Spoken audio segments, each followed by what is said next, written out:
Play-in season tournament na bukas. Magkakalaban na ang 7 seed na New Orleans Pelicans at ang 8 seed na Lakers.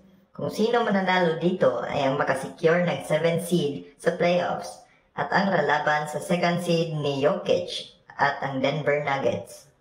Ang matatalo naman ay ang mag-host sa laro kontra sa kung sino ang mananalo sa 9th seed versus sa 10th seed na ang Sacramento Kings o ang Golden State Warriors para sa 8th seed ng playoffs.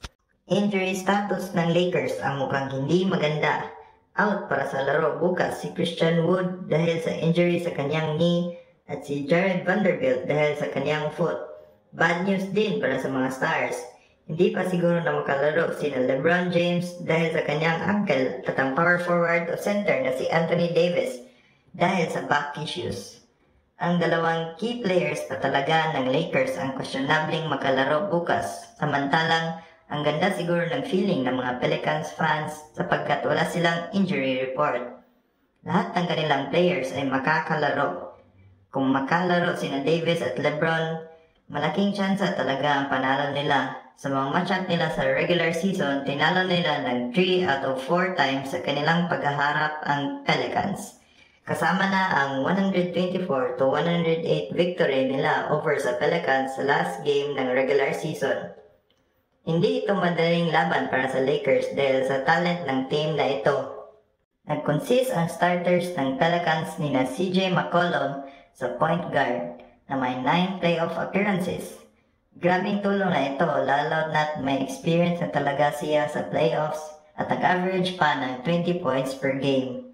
Sa shooting guard naman, nandito ang 6'8 na si Brandon Ingram. Hindi naman siya pangmalakasan na game changer, pero sa kanyang playstyle na alam kailan mag-take ng mga shots at hindi niya pinipilit. Sa small forward naman, andito si Herbert Jones, isa ding 6'8 na player. Bigyan talaga nito ng hard time ang kalaban sa defensive end, sa kanyang height at effort sa pag-deny ng mga shots. Sa power forward naman ay ang all-star ng team na si Zion Williamson. Hindi talaga natin ma-deny ang kanyang talent at lalo na sa build ng kanyang katawan. Kahit sa height na 6'6", kaya niya pang makipagsabayan sa center na role. Sa center naman para sa Pelicans ay si Jonas Valanciunas, isang veteranong big man na kayang mag-score sa post at paminsan-minsan beyond sa 3-point line. Kung nasa rhythm lang si D'Angelo Russell at makahit ng kanyang mga 3-pointers, maging mahirap talaga ang Lakers depensahan. Alam naman natin kung nasa playoffs na mag-ibang level talaga ang laro nila LeBron at Davis.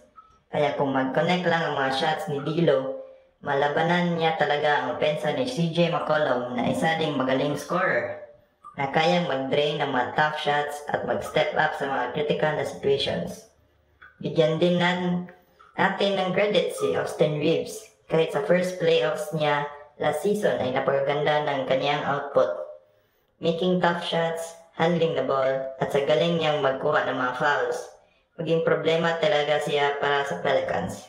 Para kay Rui Hachimura naman, kung siya ang mag-start bukas, isang tulong din siya sa defensive end ng Lakers at para sa rebounding at mga putbacks sa opensa. Bukas natin malalaman kung magkakalaro sina LeBron at Davis. Kung nasa starting lineup lang sila, siguradong makontrol nila ang laro at magambay ang kanilang backup unit. Asahan lang natin na ma-pick up agad ni Angelo ang kaniyang mga shots at lalong bigyan nila ng efforts defensive end.